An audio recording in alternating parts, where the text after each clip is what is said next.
Good morning. How y'all feeling out there? I am Omi Bell, and I'm so glad. I'm always glad. I always start the show with gratitude, and just sometimes also noting that gratitude doesn't have to be like a long, drawn out list.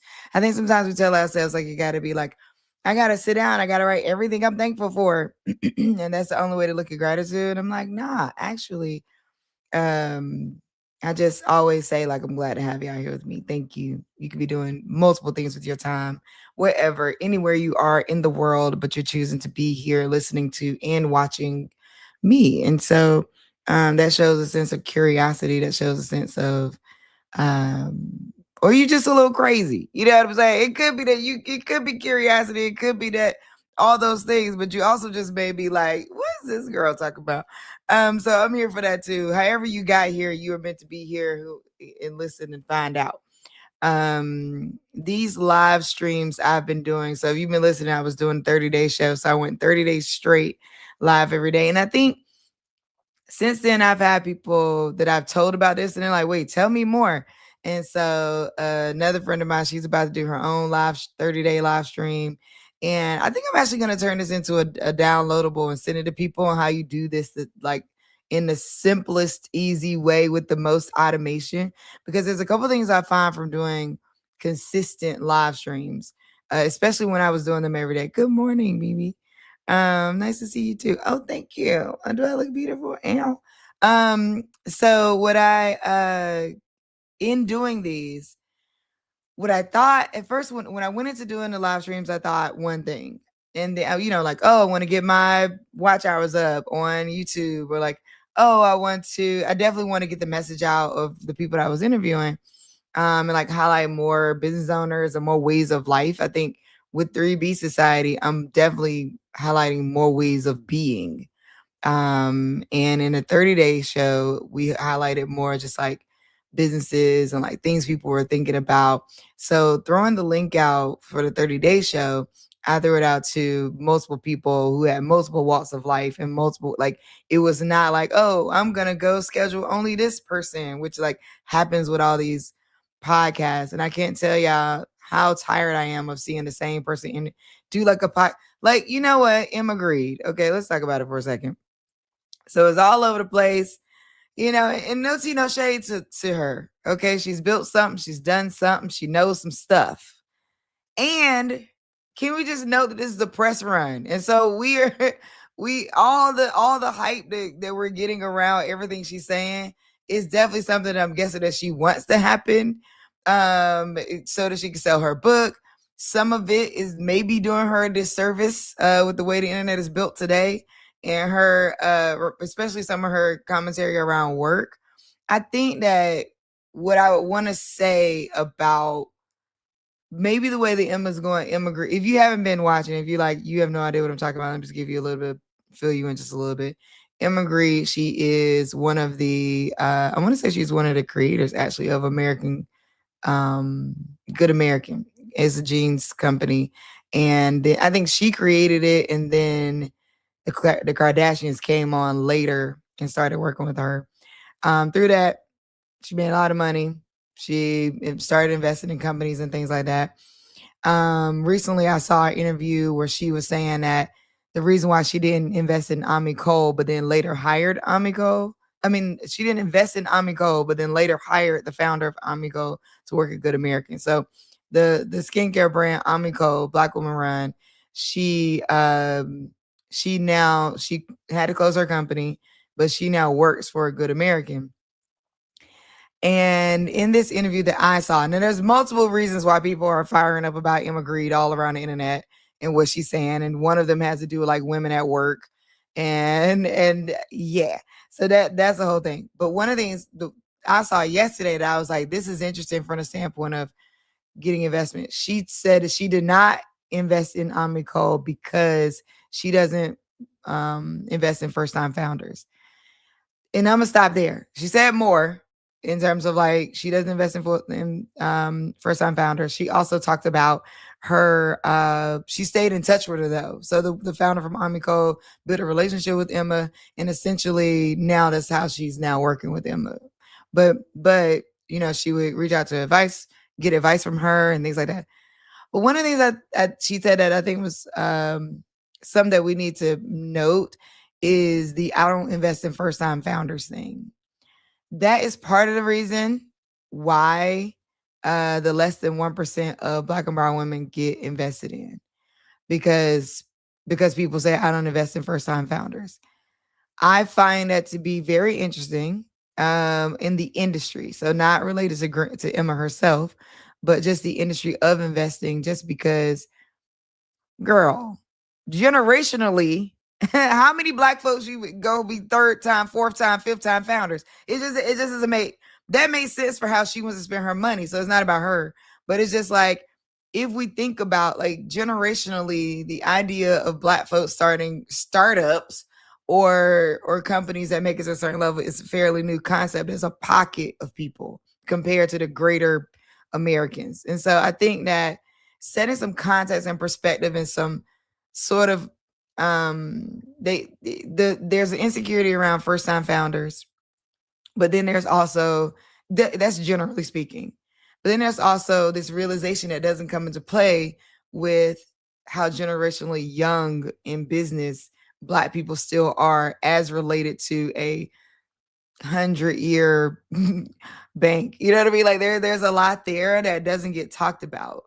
And so on 3B Society, this is the place where we talk about it all. What doesn't get addressed, what does get addressed, what's the perception around it all?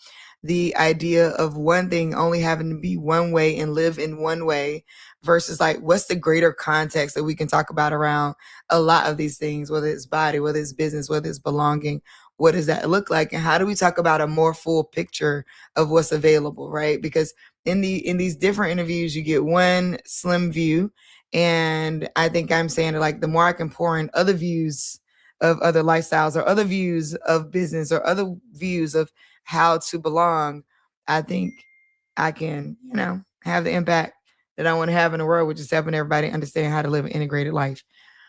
3B Society is a community for the ambitious and the curious, people juggling more than one thing and tired of being tired and feeling done with hustle culture as a part of the answer. We were told that we had to choose between ambition and rest, between success and the body, between building something and belonging somewhere. And I'm saying we don't have to do that. And so I think in some of the viral clips that we're seeing, I do think that some of what she's saying is related to like integration. Like, I don't have to be the mom you thought I had to be, or it is related to like, hey, yeah, here's how these conversations can work. But is it all on, is it all official? Do we agree with it 100%? Is it missing some context? Is it missing some empathy? Yes, it is. And it's human. So I'm not here to cape for Emma. She's rich. I am here, but I am here to talk about how we live an integrated life, and when these messages just hit us repeatedly over and over and over on our timeline, and then you have these emotional responses to them, what do? How do you cope? How do you live? How do you regulate your nervous system in spite of constant messaging around you? So that's why I'm so excited to bring my guest today, because we're going to talk about that. We're going to talk about some myth busting too, because again, there's a sliver of an industry that goes public, and then there's this whole picture about the industry about different industries that still exist. My guest for today, Verjay Violet. I'm so excited to bring her up. She's a people and culture strategist, space holder, and founder of Kin Heals, a community-centered wellness practice rooted in ancestral healing and reclamation. With over a decade of leadership in Fortune 100 companies, inclusion and organizational transformation, she bridges corporate expertise with sacred practice. Verjay's work explores plant medicine, ritual, and collective healing as pathways to restore connection, identity, and belonging for Black and marginalized communities. Through Kin Heal, she creates space for reflection, education, and embodied healing. Her approach is both strategic and spiritual, inviting individuals and communities to return to themselves, their lineage, and their power. So, coming to the stage, I want to welcome Verjay. Hello. Hello. Hello, How are hello. Good you? morning. I'm Good doing really morning. well. Doing Good, well. good, good, good. I'm glad to have you here. Yeah. with me for us to just chop it up. Is I have been loving doing this because people that I've met from so many, I feel like lifetimes ago, and being able to come and talk about this lifetime that we're currently moving through. And one of the things that I always like to start with is taking it back a step to the moment where you realize that there was more for you to do. You've been a corporate executive, you've been Mhm. working in this realm of what it means Yeah. to help people belong. And at some point, the call or the Mhm. feeling or the intuitive message or the hit came to be like, Yeah. hey, this healing space of Mm. reclamation, Mm. identity reclamation, in fact, Yeah. is a space for you to play in. Like, take us back to that moment of where you realize, like, you know what, I need to actually move over here. What does that look like? Yeah, so I think it's twofold for me. And good morning, by the way. It's twofold for me. So, my primary identity when I was, early on, like so let's say in my late 20s was I'm a corporate girly, right? I do corporate work, I'm in HR, so it's still people, but I didn't see the connection itself. I didn't see the connection to community. And one of the first major corporations I actually worked for was Amazon. And I had joined the company in 2016. And there's a lot going on in the world at that time. And about 4 months into my new leadership role, when I was there was an email that went across the company that one of the employees had jumped off the third story building of Mm, one of the properties. He had been put on a performance improvement plan, um, could not handle it emotionally, and because the job was so connected to his identity and who he was, he said, I'm giving it all to the Lord and I'm about to jump off this building. And he did after wow. emailing a ton of employees, but he survived. He So survived. I will anchor it there. He did survive.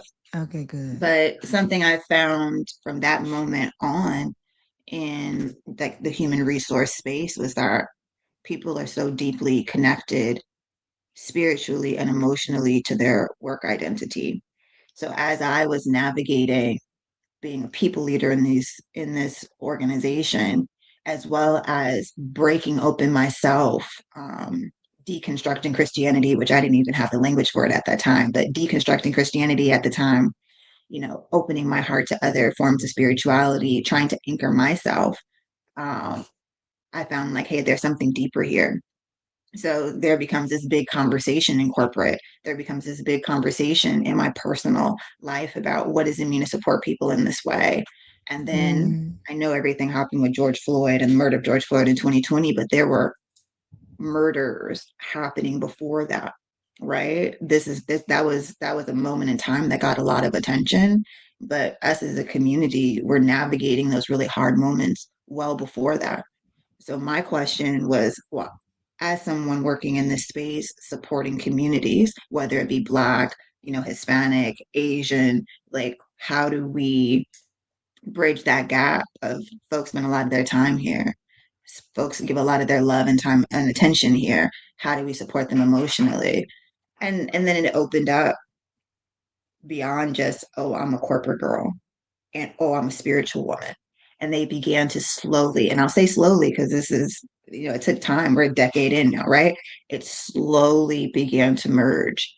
And before I launched Ken Heals or my tea company, the Bitter Tea Company, I had already started intertwining my spiritual practice into the corporate culture trainings, into the everyday workings of environments that I was in to help folks be able to center and ground themselves. So that's where it started and grew and expanded. And yeah. yeah. Thank you so much for sharing that. Um, you there was a couple things that you said. One of them was deconstructing Christianity. Okay, let's get into Yeah. it.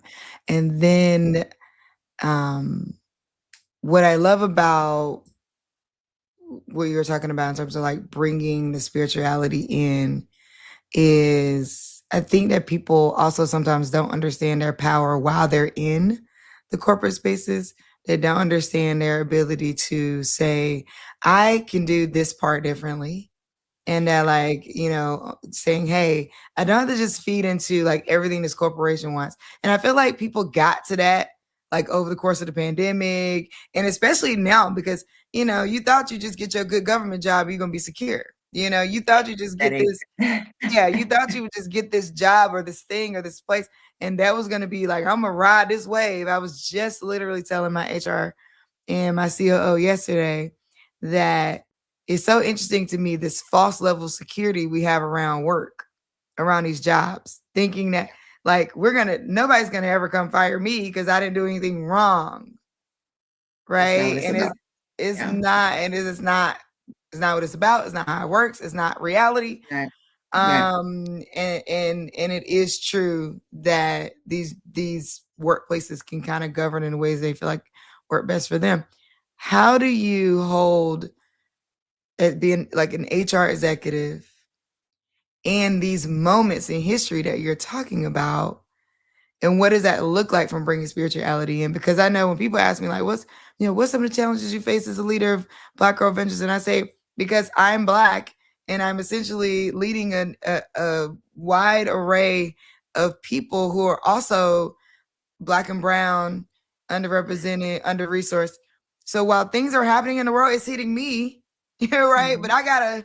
I gotta like go do my little cry in the corner and then come back and be like, okay, y'all, here's let's move forward, right? Like, how do you even develop that skill set? What does that feel like? How do you move through holding space? And I think let's introduce what holding space means. So tell me what it Yeah. means to you. And then how do you go about doing that in this like corporate and spiritual feeling world? Yeah. So you asked a few different things there. Um, so I'll start with how you hold your identity in these spaces where you are providing support in in corporate spaces, but then you're also having to be present with yourself and your own experience. So in many organizations that I've worked within, and this is talking about corporate, right? So we're talking Fortune 100, Fortune 50 companies, your Hilton Worldwide, your Amazons, your Gappings. Um, there are things that are happening in the world that are impacting the people inside of it. And there are these concepts and terms that are now used: psychological safety. People want to bring their whole selves to work. And there is a responsibility of the organizations, especially in today's days and day and age, like where it's more common to speak about the whole self, right? The whole identity as folks are coming to work. You have to create space for people to, how should I say this? You have to be truthful about the fact that people are coming into work and they're hurting.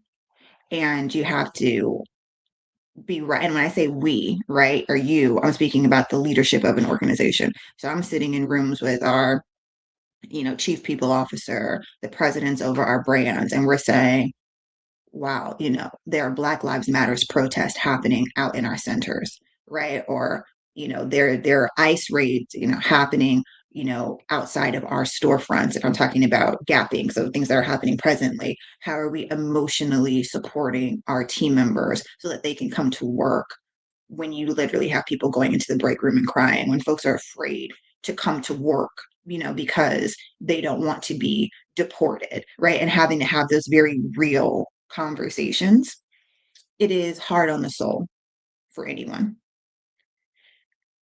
As someone who is a first generation, just to speak about it personally, as a first generation American, right? And on my maternal side, and I'm literally, navigating familial dynamics myself while also helping others, it's honestly overwhelming.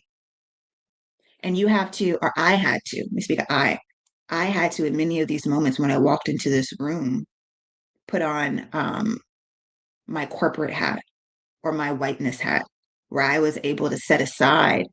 I'm trained right now, right? So I'm trained in this corporate environment.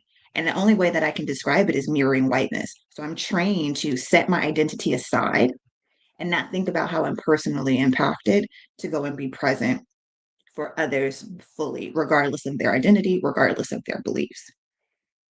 That experience for me as an inclusion leader was an abandonment of myself in every instant that it happened. And it was and is in memory damaging. And I feel for many inclusion folks that worked in diversity and inclusion, especially with the new executive orders that came out, just in the past 2 years, with all the sacrifice that was done, all the ways in which they thought they were doing good work, were fighting up against things, and they had to strip away some of themselves, especially as things were dismantled. So I say, to do the work, you have to set aside your personal feelings and you have to just be present for the person in front of you. And that comes into the conversation about space holding. In a corporate environment that is synthetic, it's harmful, right? It's not an Mm, easy thing to do. mm, And it's damaging, and you have to go back and heal. Now, when I talk about holding space in the spiritual sense, so let's say I'm holding space for someone, we're taking a trip, I'm being present with them, let's say on a phone call or even in person while they're working through their journey. My personal identity, to a large part, you set it to the side so you can be fully mm, present and holding a container for them to experience themselves without consideration of you or without consideration of me. So if I'm holding space for someone, I'm giving full and present attention to their experience and to their needs. And I'm setting myself aside just to be a present energy. And a lot of folks talk about healing, right? I'm a healer. I'm a shaman. I'm a curandero. I'm a this, I'm a that, right? And all of those things are valid and true and ancestral, and people have rights and initiations and all of those things. But when you come and you hold space for someone, you're working to remind them of who they are. You want to remind them to wake up to their own power. And mm, you're just present for them to remember that they are healing themselves. And that's holding space. And even mm, in a synthetic, and they think synthetic is an important conversation to have, especially with the new executive order coming from Trump around psychedelics and FDA fast tracking and what that is. Like, it is not the plant, it is the synthetic, right? But there's still work that can be done in the fake and in the plastic, right? So even in the synthetic environment, which is the corporate environment, right? You can remind people that, hey, this corporate environment, this container you're in doesn't control you. You can manage your nervous system in this reality that you're mm, in every day, and you can continue to thrive. Ground yourself. Here are some tools, here are some resources. The same breathing exercises that folks may do before they begin yoga, the same centering exercises that, individuals, do before they set themselves up for a psychedelic experience, are the same tactics that I advise people to use before they enter into their one-on-ones, before they enter into, major, Zoom conversations for business, before they enter into an interview. Um, so whether it be in a synthetic space or in a warm, culturally enriched space, the person holding space is just there to remind you of your own power and to create a sense of safety. wow, I love how you broke that down. And to have an HR executive that can think that way, I mean, you're so much more than an HR executive, but I'm just meaning that in that moment in time, title attached at that moment, to be able to think that way, right, and be able to bring those tools and encourage them, I think is immensely powerful. You mentioned psychedelics, and I Mhm. want I want to get into belief systems a little bit because some of what you're talking about. So in all these words that people use, like you said, I like the word synthetic. People usually go, "Oh, is it your most authentic? Is it authentic? Like authenticity and authentic has just been like it's starting to become overused and overdone, where everything is just like Yeah, yeah, yeah, yeah. something about synthetic being the description of where you're faking sounds so much more on the like more poignant of being like, dang, you know what I mean? Like because see what you said, like in the legalization of Psychedelics, we know you get an understanding of like what are they actually legalizing, right? What are they actually legalizing? Yeah. Mm. In this like celebration of like, so for some people baby steps, because it's like, hey, we're trying to get them there, y'all. Let us just get them there. They're not there yet. They'll do They're this not there part. yet. Let them do this part, and but I think using the word synthetic to, we interact with synthetic things, and we don't have a Mhm. problem with using them when they can be of use, Right. but we're much more aware that it makes me think of wigs, but it makes me think Mhm. like, you putting the wig on, you ain't acting like the Right. wig is your hair, but you Right. know that it's a tool to engage with, which is why I like the word synthetic, I think, a little more than constantly, because I think authenticity can be so abstract in a way to Yeah. think, well, what does that actually mean and how do I apply it? But Hmm. when we talk about something being synthetic, in a sense of like, it's still real, it's concrete, it's there, you see it, you're around it, you're in it, but like but it can also be not a part of you, and that still be Hmm. okay to work with, right? Like Yeah. there's something there. There's something there. Yeah. Well, I think one thing that you're pulling through is nobody wants to say that they lack authenticity, even in a moment, right? Or that they've set apart. Like I said something there, right? I said in corporate America or in certain environments, I have to set a major part of my identity to the side, right? And I have to show up as a version of myself, right? Not to say that in that moment it's synthetic, but we are malleable and it is okay to show up in a healthy sense, to offer up portions of yourself. Not all of you always needs to show up. And to your point, like you put the wig on, you feel good in the wig, right? You put on your corporate voice, you know that that's going to get you that interview. You know that that's going to get you what you want out of that meeting. And you have to operate in the reality that life is an illusion in many ways, and that it is okay for you to use your wherewithal to navigate these systems to win or to find comfort or to create safety. And the idea that you can't be strategic and still be authentic in how you're navigating life is a falsehood. And it will impede your ability to be successful if you're so wrapped into an idea of this is how I have to show up to be this, and that. You do what you need to do. You give yourself grace. You hold integrity. Now, integrity is something you don't want to compromise, but who's to say what's authentic? Call it synthetic. I like it.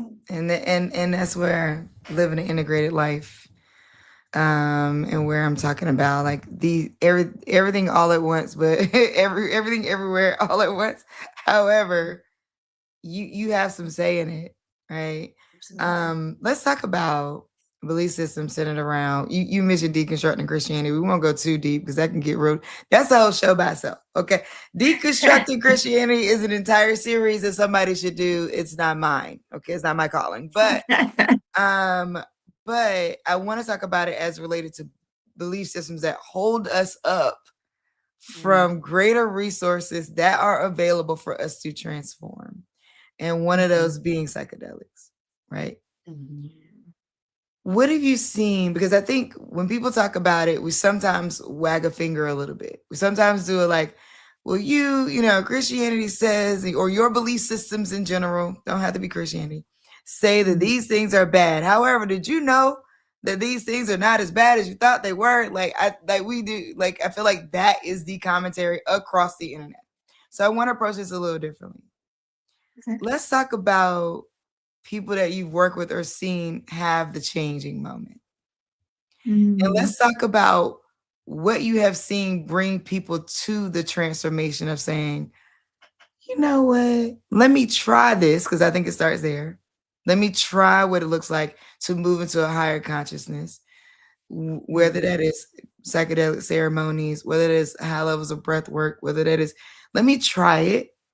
And mhm, then when they did what they felt. So let's go at this from a feeling perspective. And even if it's your own experience, what mhm. is the moving through the transformation that people have had that you've seen? And what kind of elements did you see there? Yeah, looking at it from a spiritual aspects, and when we talk about that transition from, I'm a Christian to I want to explore plant medicine to deepen my spiritual understanding. Where I have seen that curiosity rise from is folks wanting a deeper connection to God. So when you're in Christianity or when you're in Abrahamic religions, there is a God in that that's present. But often individuals are separate from that God. That God is often framed as a God that is um, disciplinary, punitive, right? And in that disconnect that folks are experiencing in their religion to what they are experiencing in their one-to-one conversations with God, it feels foreign. So in the in Mm. between of I go to church and I'm hearing the preacher talk about who God is, but when I sit in prayer and in meditation with God, I'm experiencing what God is, and the two don't meet. And there's something in the in between, this gray area. They're like, I want to bridge that connection. And I often find that people feel it intuitively, where they say to themselves, and I've said to myself, God is bigger than what has been shown to me. God cares differently than how this has been framed to me. And the framework that has been imprinted in their mind is so firm that there's something intuitively that they know I need help to break this cycle. I think psychedelics, which often is a great method, I think meditation, I think a different perspective is going to help me break this disconnect in this illusion that I have from God and nature and myself. That has been a major unlock that I've seen for folks when they're like, I know God, but I'm hearing about God in a different way. I feel disconnected from God, and I need something to help me bridge that gap. Oh my goodness. What came to me as you were talking is God is bigger and I want to feel the fullness of God. Mm, And not only do I want to feel it, but the fullness of God is available to me. available That to that me. is what I think for me, my pattern disrupt is I believe that Mhm. one form of transformation is a pattern disrupt. You have pattern disrupt. What you do when that pattern is disrupted, it can be a transformative moment. And my mind started with, and I think that so mine started with, wait a minute, this can't be, hold up, like somebody lying, Mhm. it's, Yeah. I can feel the fullness of God and the punitive disciplinary uh tone or framework or attributes that have been given to God in this context. And here's what I say: those things help people worship in the way that makes sense for that religion, and Absolutely. so have Yeah. at it, right? Mhm. Because I think that another thing is that back to holding more than one thing at a time is that we can hold that Christianity serves a purpose. We can hold that religion serves a purpose, Mhm. and it's living in a yes and um for those who feel the call, who Mhm. feel like there's a bigger part of God that I want to feel, and I can get to it because God has provided all these things that exist, not just Yeah. those things over there and those things over there, and it's Mhm. like all these things.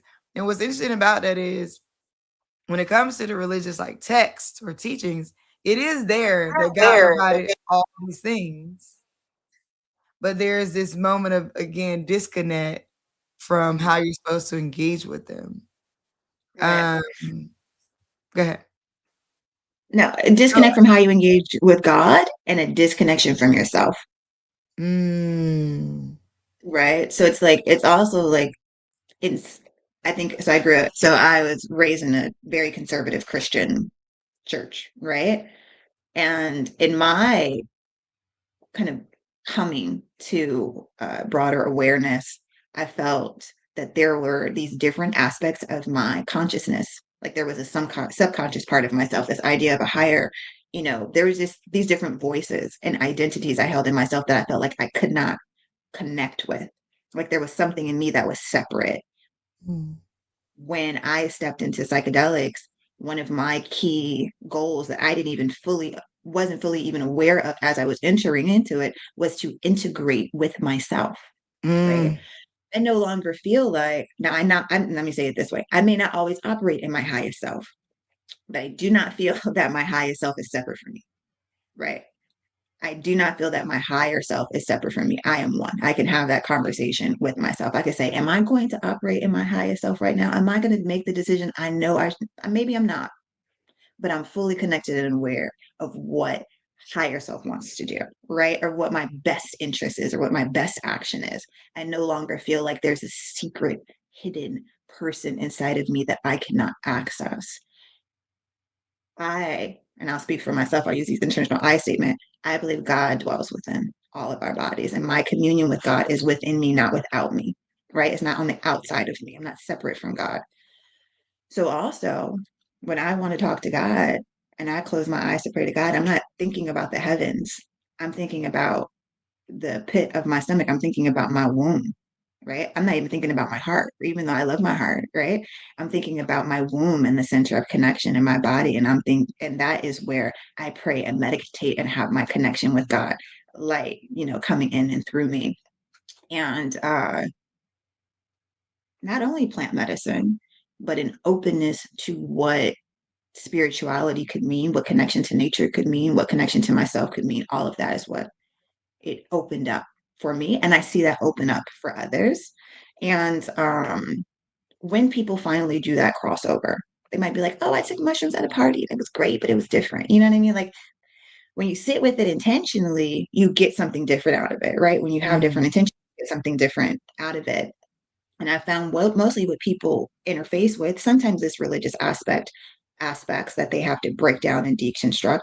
But often when they talk about what's disconnecting them from themselves, what's disconnecting them from God, what's disconnecting them from their life as it is presently, is past trauma ideas that they have about themselves and about the world. And they have to break those ideas down. And alternative forms of spirituality that are more nature centered, that are self centered and connect you to your body are things that can help to chip away at the layers of walls that disconnect you from connection with other people, that disconnects you from connection with your family, your children, that disconnect you, of course, from self and God.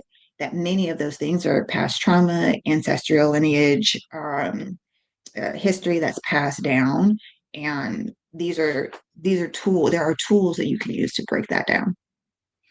And one of the things that you work with is mushrooms, psilocybin. I feel like I find myself, depending on where I am and who I'm talking to and what audience, trying to make sure I'm saying things in a way that don't deter them and trying to be Mm-hmm. mindful of that, right? Like whether Yeah, yeah, it's yeah. shrooms or magic mushrooms or psilocybin or plant medicine. Like, and plant medicine is a vast realm of things. So broad. Yeah. Yeah, so it's so huge.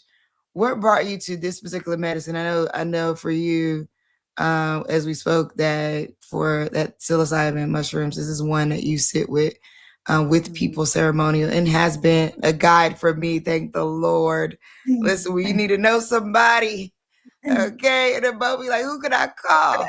Um, um, you are fantastic at least the experience that I had that was not a full one. So I can imagine. I can't even imagine how great it would be. So I'm around like having the So, full experience with you, yeah. because I just caused you the moment that I needed someone, and you were there for me. But talk to me about what brought you to this particular. Because there's many plant medicines. What brought you to this particular medicine? One reason I work with mushrooms is I believe that there are certain medicines that are set and designated for certain individuals and communities, meaning when we want to operate with plant medicine in an ethical way, right? So I live in the Pacific Northwest and mushrooms abound here, right? So one of the things that first connected me to mushrooms as a psychedelic, because I work with many. So what connected me to work with mushrooms as a tool that I support others with is that I live on the land in which it grows and where it is abundant. And based on that, I have a divine connection to the land. I have a divine connection to mushrooms. And in working with mushrooms and building a relationship, that calling open to me to support others through the walk. My my primary psychedelic and the first plant medicine that I actually worked with was ayahuasca. And so that's where my journey began. And not many people start with ayahuasca as their first journey, but I did. But that is something that you do under guidance and shamanic support. I would never say, hey, if you could find somebody on the internet to give you ayahuasca, get it. Never do that. Like, oh, don't ever do ever do that.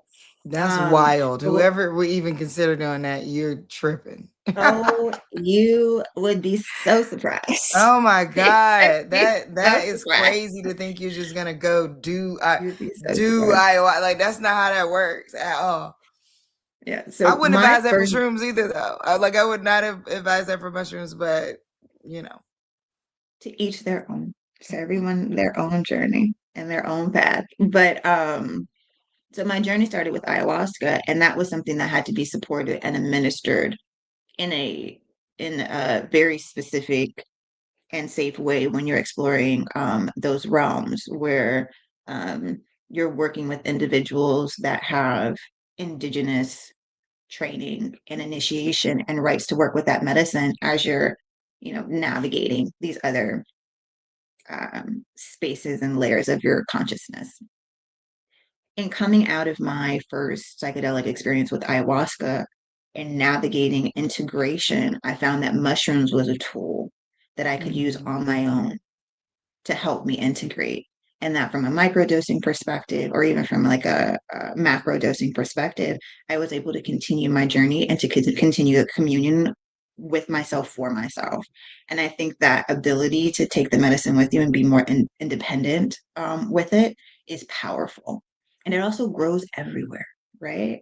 The mycelium network is vast and broad, right? Mhm. So when we talk about ethically accessing psychedelics, these are things that folks can grow in their own home, right? You're not stripping the land.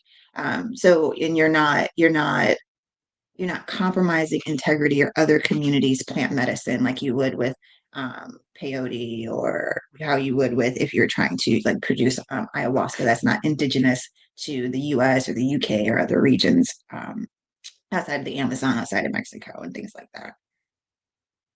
So that's how my journey began. It was like wanting to have something ethical, wanting to have something that grew on the land in which I live, taking note from the indigenous communities that I, work with in other regions, and also finding it as a tool that, yes, I can use on my own, but it is also something that others can use and own their own experience, which is an important part of the work that I do. When you go to a therapist, let's say, you shouldn't be with that therapist for 10, 15 years. There comes a point where you can take it and journey on your own, where you can take it and use the medicine on your own and sit with it. And psilocybin are one of those medicines that, yes, taking a deep journey with support and aid is so beneficial. But if you want to microdose, if you want to take that journey on your own, if you want to expand your relationship, then folks can do that. And that's where it really shines with me, because I like to help other individuals understand that they have the power to meet themselves and to heal themselves. I am merely a vehicle to help people have courage to do that. I love it. So talk to us about Ken Hills.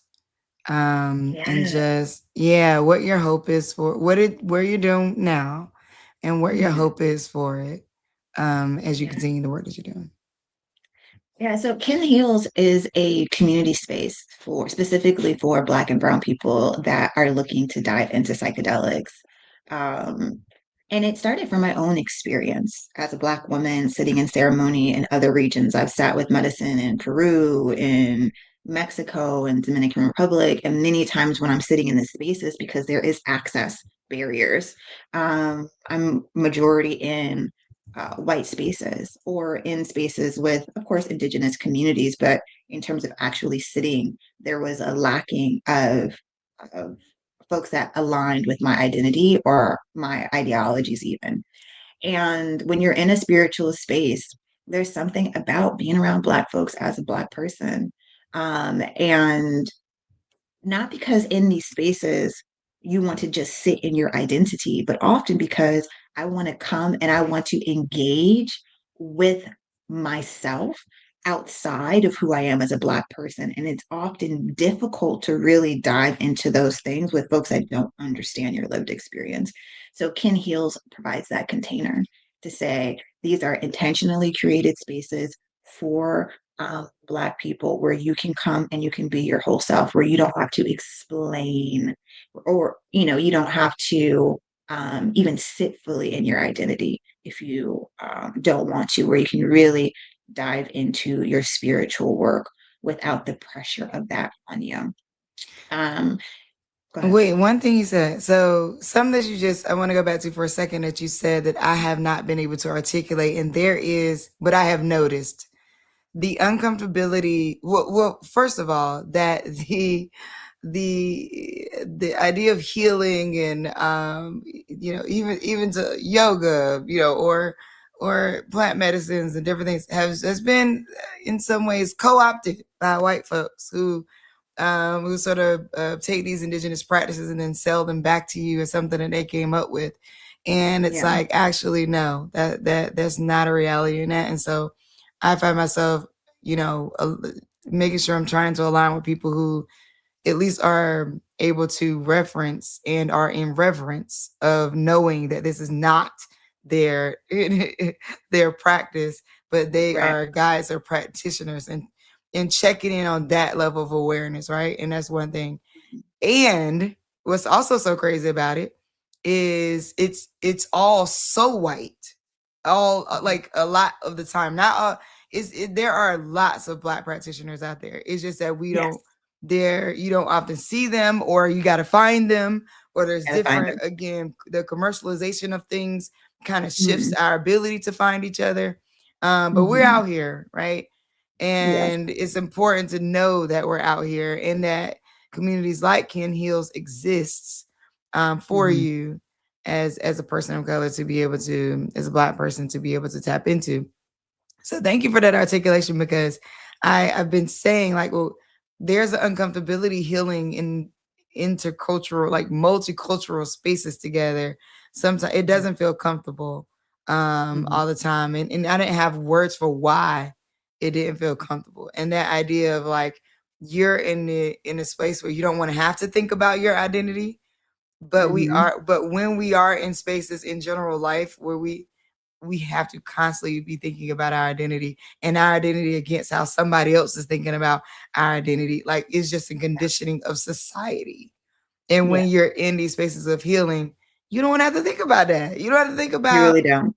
any of those things. And there's so much there that we could probably deep dive on. There's a question that somebody posed on Instagram. A couple questions actually. Um, the Well, one, I think since we're right here, I'll ask this one. Someone asked, "Can you describe the connection between psychedelic usage and the spiritual world?" Oh, they're intertwined. So,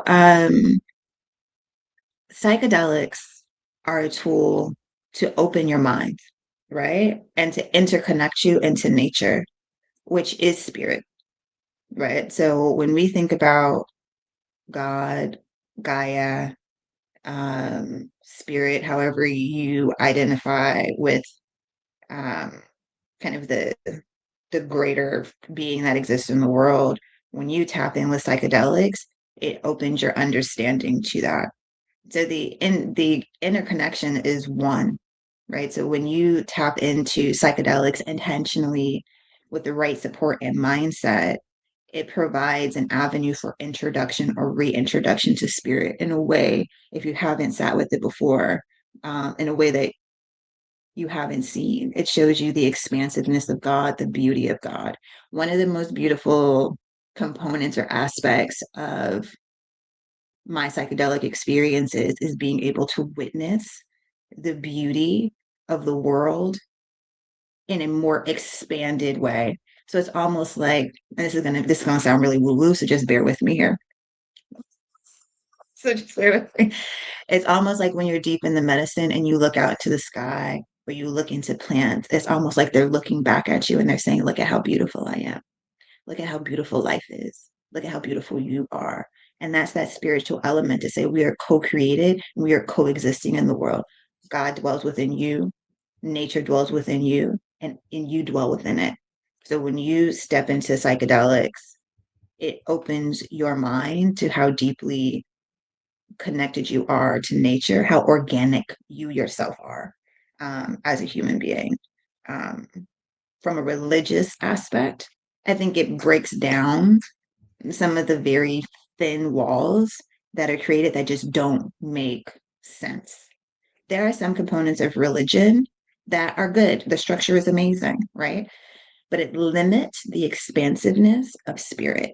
So when you tap in with psychedelics, it's really difficult to put yourself back into that box because you've seen how grand and how immense the world is around you and how beautiful it is, how beautiful you are. Somebody else asked a question, and I think this is a good one to talk through. We probably could talk through I'm sorry, scientifically, or we probably could talk through this one Mhm. uh, spiritually as well. So somebody asked the like differences from like ayahuasca to mushrooms to cannabis, Mm, and wanting to understand the differences in between these. And so I mhm, think one way to pull that back is like the difference between psychedelics and just like THC, mm, is the way. And then I think from in the psychedelic realm, there's different versions that address different things or go different levels of deep in different ways. So let's just start with, mhm, I think the broadest way to answer this to try to get the most out of it is probably the difference between psychedelics and yeah, and I don't even know if I'm referring to that correctly in terms of like psychedelics versus THC, but for the sake of the question that the person asked, I think we could talk about shrooms versus cannabis, or what those the differences there. yeah, I mean, they're different chemical experiences within your body if we want to take it scientifically. So both are plant medicine, right? So um, THC and CBD provides a very different experience in your body than psilocybin would create in your mind, right? So there's a chemical response that you have with psychedelics that increases serotonin in your brain or your serotonin receptors, which is then able to take down. So in your mind as a human, you can only take in so much information at one time, right? So there's a lot that exists in the world. There's a lot that we can see energetically that moves through our environment every day, whether you're on psychedelics or not. And when you tap into psychedelics, it opens that for you. So some of the walls and barriers that allow you to function and move through life in like in normal everyday life when your serotonin receptors are more open, which is what happens when you take psilocybin or something like MDMA, which is like a Molly compound, or something like DMT, which is what you would experience in ayahuasca. All of these things open your perception, right, to what already exists around you, which is a very different experience than what your body has with THC, right? So there are different chemical compounds that exist in all of these different sacred plants that allows you to increase your perception. What you find in psychedelics is that it impacts your cognitive awareness. So how you perceive color, light, sound, energy around you, those are things that are usually drastically changed when you engage with psychedelics in this way. Now, some people don't have as visual of an experience. Sometimes it is very like a body experience when you're navigating and working with psychedelics. But for the most part, how you can differentiate it is your perception and awareness is shifted because of the way these sacred plant medicines work within your body. The idea that science is separate than nature is false. Plant medicine is a sacred technology, right? The way that your body is formed, our bodies are formed, are incredible organic technology. and the plants that you sit and you engage with are meant to interact with it. So it is scientific. And plant technology creates these certain releases different hormones within your body, different hormones within your brain that can give you different access to spiritual practice or to other components of your brain, very different than THC or CBD. Does that help? No, that was beautiful because my explanation was way so like oversimplified. So you just Yeah. I was gonna say, asking that question and not to that. I think this is a fair question. I love that it was asked because the way you just explained it was very beautiful, and people need that. Our Mm, people need that, right? yeah. And I think like if you can't recall what you said, made me feel something like in the sense of like I felt that move of like explanation and description and the connection to nature and understanding our bodies that way. And then I mean, Mhm. like if people can't walk away with, I want you to walk away with that feeling. But if you ever need to intellectually think about it, in the sense that like you need to recall it real quick, very simple way to think about it is that different things we're putting into our body does different things. So like an antibiotic versus like a painkiller, two totally different activations, right?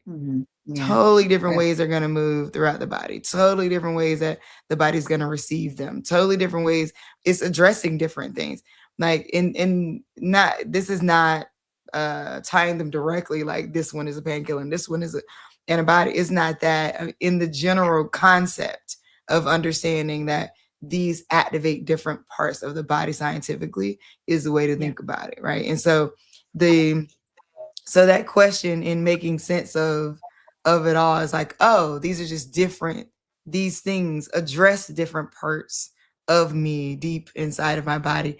Therefore I want to speak to the tie to spirituality because I really loved that question as well, which is like, I think again, from a commercial standpoint, I think people are becoming more aware of psychedelics for connection, mind body connection, spiritual connection. But for a long time, it was a movie or like that Eminem video where they're like seeing, Smurfs or whatever leprechauns in the corner. Like it became this. It was this like, oh, like this white frat kind of thing to do when it came to like, oh, shrooms, whatever, or Molly, or these things. And it that sort of taints people's ability to move into this very intentional Mhm. ceremonial way of engaging what has been provided for us naturally, to be able to Yeah. open ourselves up to bigger realms of ourself. To your description earlier of like, when I'm praying, I realize that God is within me, and I'm Hmm. praying to my womb. I'm seeing my light be received, and I'm praying in that space, right? Hmm. And our minds on a regular basis are built to deal with the everyday stimuli that has evolved over the course of time. So work and caring for your children and caring for everybody else, and simple things like logic to cook and to, Yeah. what I mean, like it's these things that we need that are around, really a lot around like just basic survival. Our Yeah. brain is set up to do those things, and Hmm. so it feels walled off sometimes from being able to reach certain spiritual realms. And my interpretation or my thoughts around psychedelics and my engagement with them. And there's plant medicines that are not psychedelic in the same way, right? Again, like when it comes to cannabis, it's not psychedelic in the same way that, ayahuasca is. And ayahuasca is not psychedelic in the same way that mushrooms are. Like these things are not all one thing. It's not a monolith in that way. But in the opening up, even if momentary, Hmm. the levels that you can leap is the kicker there, right? And it's almost like, imagine if the metaphor of like parting the Red Sea, right? If you are trying to cross and Hmm. into a realm of spirituality, you know how to swim. You know how to survive when the water falls back down. However, Yeah. if you could part it and run through it, imagine what Mm, you see in the middle. And you part again, keep running, part again, keep running, right? Like right. the idea of like how to understand what's happening is you're going beyond, and Mm, you're constantly going beyond, and as you go beyond, you're bringing a certain space and peace and understanding into your life that you didn't have before. And that's where that correct. spiritual piece comes in. As we move to like wrap up a little bit, I want to talk about integration, because I think Yeah. this is the part that doesn't get the most hype in the conversations, right? Yeah. Right. The most hype is what happens during, are you high? Can you walk? Can you what's happening to you? Like a lot of that gets the hype of the psychedelic conversation, which are all fair questions in terms Mm, of trying to understand so that we demystify and bring people into a space of understanding how these things can be ethically sourced and safe for you. Which this is why I follow Ken Hills. Go to www.kenhills.com.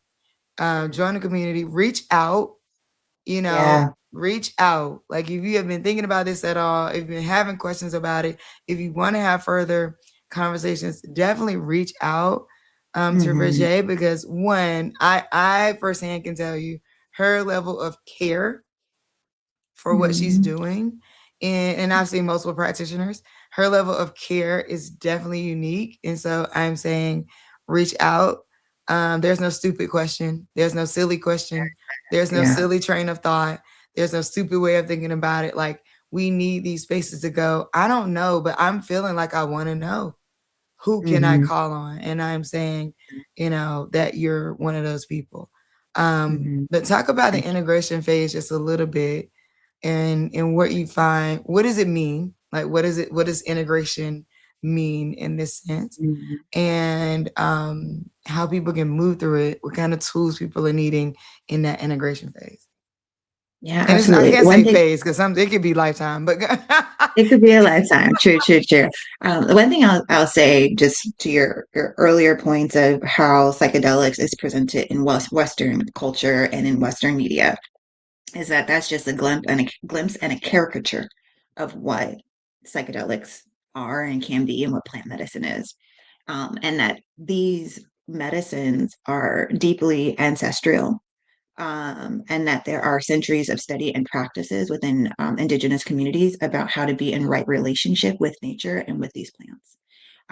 So as we're talking about sourcing and how to engage with the medicine, I deeply encourage you all, as you're working with practitioners, whether it be me or others, that they have respect um, for the medicine, that they have right relationship with indigenous communities that have been curating how to operate in this energy and within this sacred technology for centuries. Like that, you look into those spaces, and this is a new revolution, right, or renaissance as they like to call it. So not everybody's going to have 10, 20, 30 years, especially since many of us have been removed from our indigenous practices. However, there are trusted communities that are sharing the knowledge, that are sharing eldership, and just be really mindful of who you sit with. Now, integration, that is the magic. Sitting in ceremony is one thing. It's a great experience. They say sitting with ayahuasca and sitting with high doses of psilocybin can be like 1,000 sessions in therapy, because it's really, pushing, you forward and having you look at things that you may in your own mind have been protecting yourself from or been avoiding looking at. And it puts it very clearly for you to see.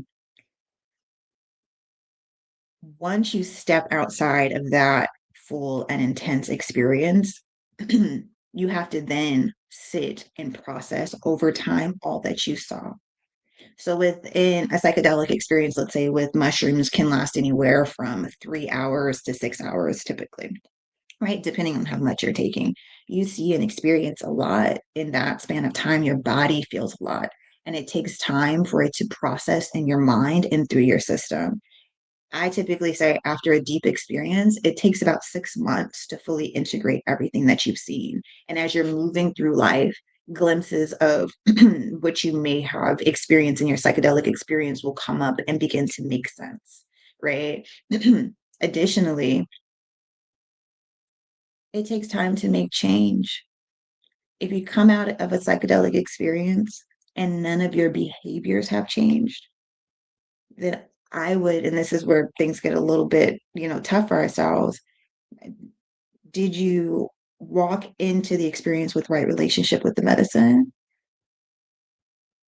Are you ready for the type of transformation that is necessary when sitting intentionally with this sacred medicine? Because it's not, it's about changed or improved behavior. And that changed or improved behavior could be I love myself more. And I'm operating in a way that shows that I love myself more.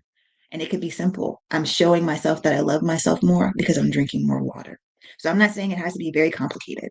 I'm not saying you're like, I am parting the Red Sea. As you said, Omi, it's I'm recognizing through this experience that there are ways in which I can be in better relationship with those that I love, with myself, with the earth.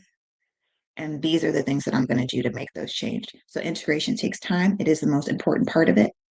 And and be gentle with yourself and be patient. It could be very simple things um, that bring it forward. Um, and healing does not have to come with a huge and major mystical experience.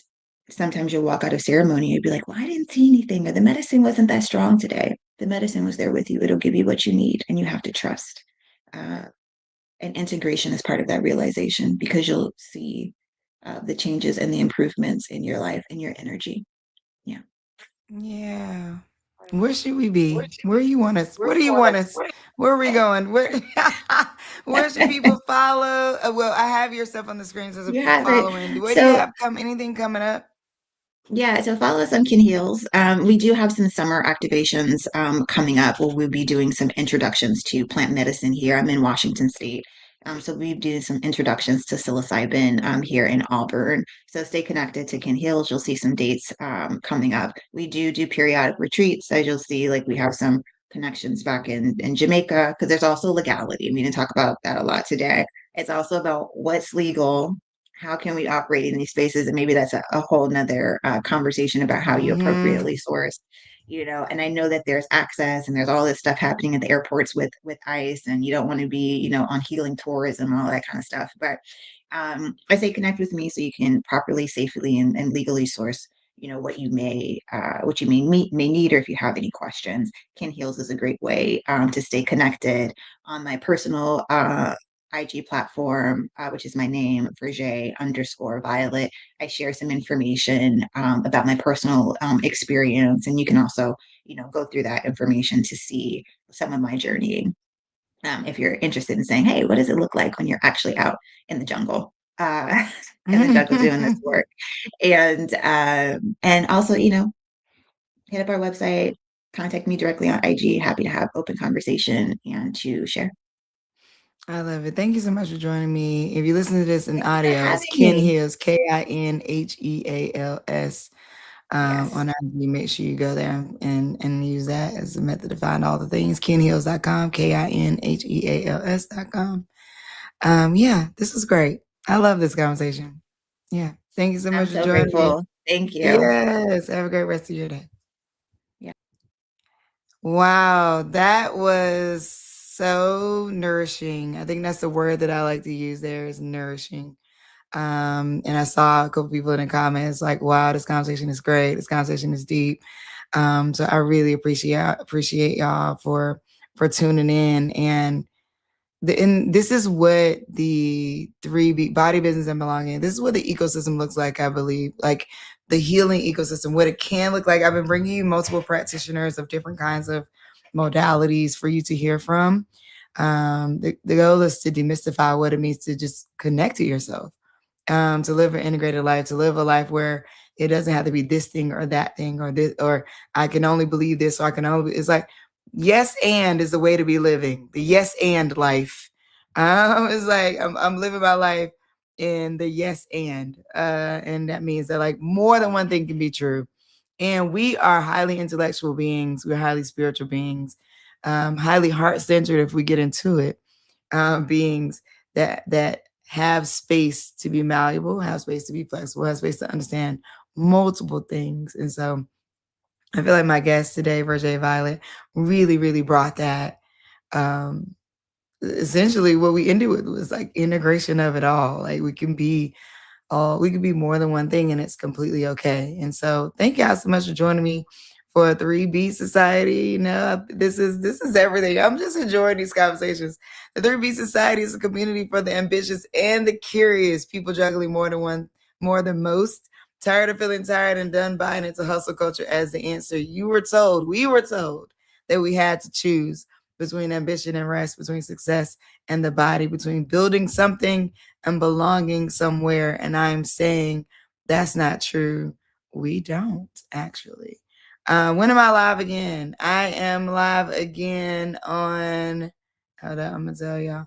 I'm live again. Actually, I'm not live again next week. Okay, next week I'm actually live again on Tuesday. So if you are on my Omi Homie sex list, I tried to get a text out to y'all. I'm getting better, y'all. I'm working on it. All right. The Lord is still working on me, as they say. But I'll try to get a text message out to y'all. If you're like, how do I join the Omi Homie sex list? I thought you never asked. Just text me at 202-918-4483, 202-918-4483. And I try to get a text message out to my Omi homies. If you're on the West Coast, though, it's super early in the morning when I'm going live, so I don't text y'all. I just text the people on the East Coast to let them know that I'm going live. However, I'm letting you know now to be next Tuesday. And click wherever the bells are. If you have like the subscribe bell, the notify me bell, the let me know when she go live bell, click that bell. so you never miss a moment. Okay. But this has been another episode of Becoming Omi. And in this 3B series, the 3B Society, Body, Business, and Belonging.